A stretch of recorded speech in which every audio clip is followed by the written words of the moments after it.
I'm just Nick, and today we're going to mess around with the Boomerang 3 looper pedal.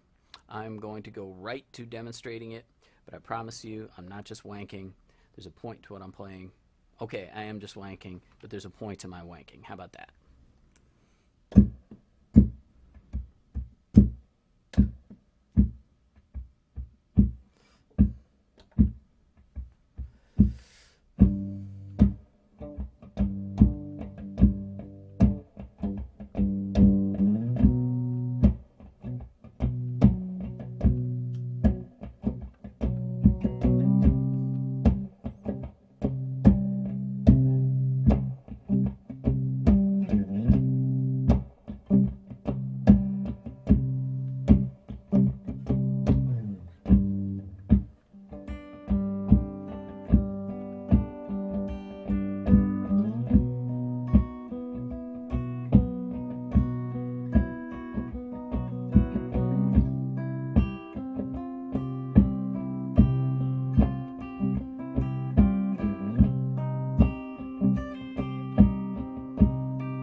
And so on, and so forth. What was the friggin' point of that slightly half-assed version of Creep? The point was this, that this looper doesn't just record one loop at a time, record and play, or two loops at a time, or even three loops, but it can record and play back up to 4 loops at a time. And right there, we just use 2 separate loops. Now, what's the possible advantage of such a thing? Well, for me, the main advantage would be in live performance is that it allows you to create maybe a 1-bar sort of rhythmic pattern or beat type pattern like I did there, and then play a whole damn song on another loop over that pattern. And it makes this fairly easy because this particular looper, when you kick on record for that next loop, sorry, street noise. Don't you hate street noise on people's stupid demos? Why didn't I close the window? This is a beautiful day. I want the air to come in. So when you kick on record for that second loop, it actually doesn't start recording until you get to the downbeat of the first loop. So it's real easy. You know, you don't have to do any fancy footwork or nail the switch at exactly the right time. Basically, you get that loop started going rhythmically. You click on the other one, and you just come in on the downbeat where you feel it. And it records beautifully. Very, very useful because with a looper that's only playing one loop, yes, you can stack your rhythmic part with your harmonic and melodic parts, but you have to play that rhythmic part for however long a period of time or however many bars as the other parts are going to be. Otherwise, you won't have room to play those other parts. So here you get to loop a beat and then play a whole damn song. Pretty cool. Of course, there are other loopers that can do this, but they tend to be larger. This is a pretty small format looper.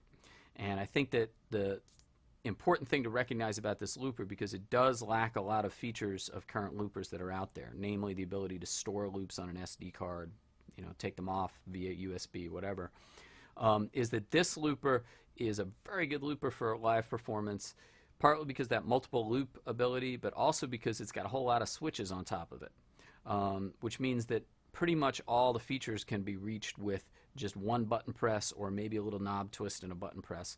And there's flexibility in assigning some of these features to 2 of the buttons. Here's your multiple loop buttons.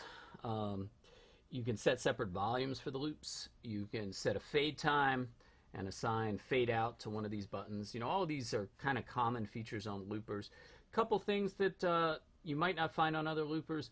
On this looper, not only do you have the ability to reverse the loop at any time with a single button push, which you can do on a lot of loopers, but they also figured they'd throw in a sort of reverse effect for your guitar. It's basically a reverse delay, and it sounds like a reverse delay, so that you can kind of do your reverse solos over your reverse loop and just be maximally psychedelic. But essentially, again, what sets this looper apart is multiple loopability and really easy sort of switch-based interface that's quick and easy. I like the feel of the switches. It's kind of easier to get one's timing with them than it is with some of the button-type switches you'll see, you know, on other loopers. That's really about all I have to say about it. Is the sound quality is excellent. You know, the sampling and, you know, analog to digital conversion must be pretty good in here. And I would really recommend this looper primarily for people who want to have some flexibility live, or just want something that's a little bit simpler and quicker to operate at home if you're, you know, using it to kind of work on musical ideas for songs or practice over, you know, patterns, etc. Real quick and easy to use. The Boomerang III phrase sampler, I called it a looper, they call it a phrase sampler. You know what it is. Until next time, just Nick.